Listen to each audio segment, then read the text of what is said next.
If you want to start saving a little bit more money and stop spending $8 to $9, every single day getting a matcha latte, I'm going to show you how to make the best matcha latte at home.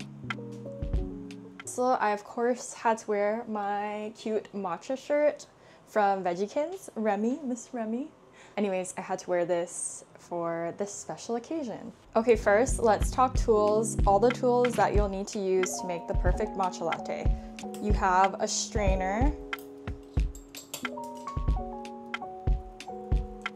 you have scoopers,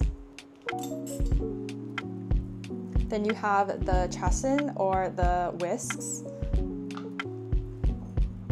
and then you have your chawan, which are the matcha bowls that you do the whisking in.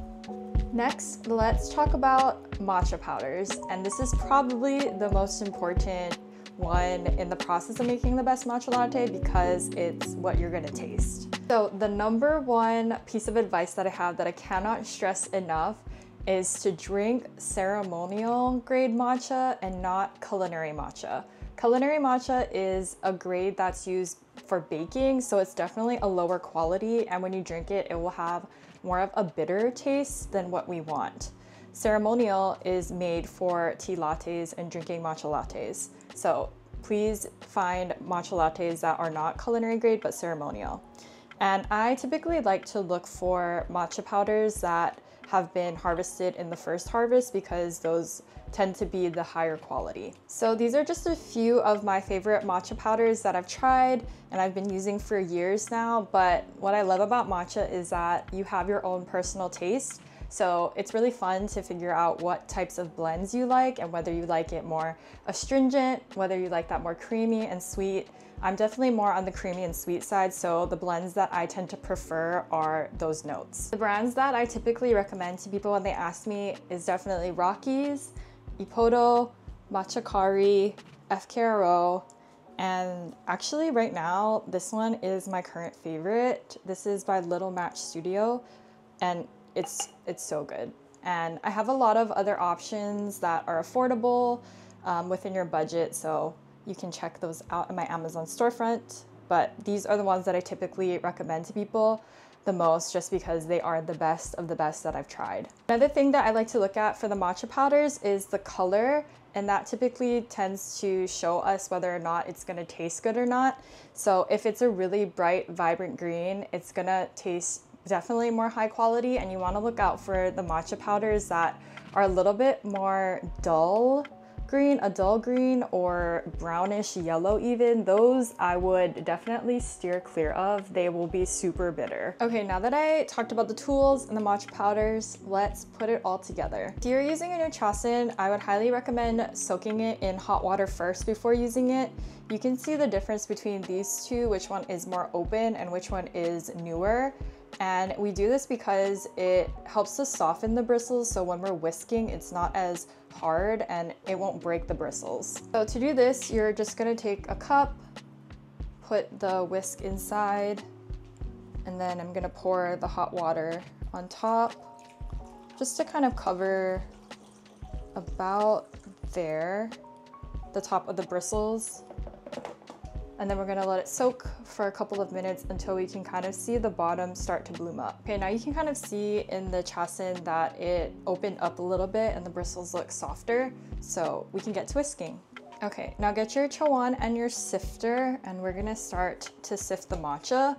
I'm gonna be honest, I tend to use more than the suggested use for matcha, which I think is like 1 to 2 teaspoons or 2 grams of matcha, I want to say, but for me, I like the matcha flavor a lot more, so I use a lot more. So for reference, I'll take 3 of these bamboo scoops, like hefty ones, and then I'll put it in through the strainer just because I like more matcha, but you can choose how much you like. Just gonna sift it through the strainer. Make sure you get rid of all of the clumps, just so you're not drinking it in the matcha latte, because there is nothing more irritating than drinking lumps of matcha.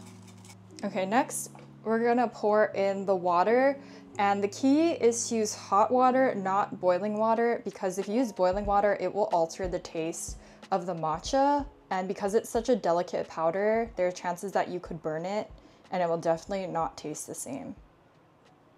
So for the amount of water I use, I typically use about 1/3 of a cup of water. But again, this varies on what type of texture you want your matcha to be. So if you use less water, you'll get more of a thicker paste. But if you use more water, it will become more watery and light. So I like it more on the thicker side, so I use a little bit of less water, but I never go more than 1/3 cup. And then after you have poured in the matcha, we're gonna whisk it. And the typical motion for whisking a matcha is going in an M or a W motion back and forth. And you wanna be gentle when you're whisking it as well, because you don't want to be like slamming the whisk into the bottom of the bowl and breaking it. And because again, matcha is very delicate, you want to also be delicate with your movements. So we're doing this whisking to make sure the water and the matcha powder mix well together. And as you're whisking, you're gonna slowly start to see the top froth up a bit. And that's what we want. We want a really frothy top that kind of almost looks like there's a lot of little bubbles in there. That's the texture that we want, and that's kind of our tracker for when we are finished whisking. Okay, now is the fun part because we get to put the matcha latte all together. But first, I want to talk to you about milks. So you can obviously use whatever milk you want, but I am an oat milk girly, so I use that. I don't drink dairy, so I don't usually use that in my matcha lattes, but you can use soy, coconut, oat, almond, you know, whatever you feel like using. But this is my all-time favorite milk. This is the Califia Farms Oat Barista Blend, and I see a lot of the good coffee shops use this specific milk, so I know that's the cafe quality grade. So I really like this because it is really creamy and has a really good texture, and you can also like froth this up and make it a little bit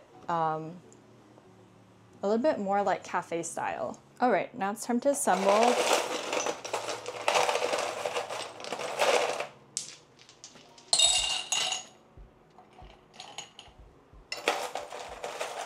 I like a lot of ice. I just don't like when my drinks are warm. So fill it up to the top. Then you're gonna take your milk,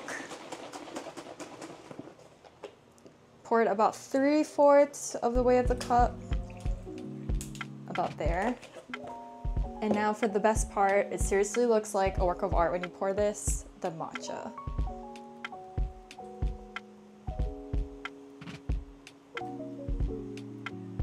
Like, isn't that so gorgeous?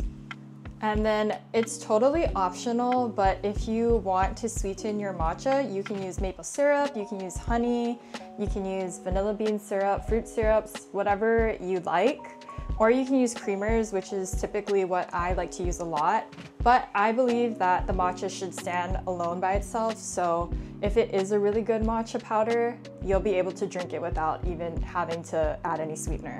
And that, everybody, is how to make the perfect matcha latte at home. Cheers! It's so good. Every time.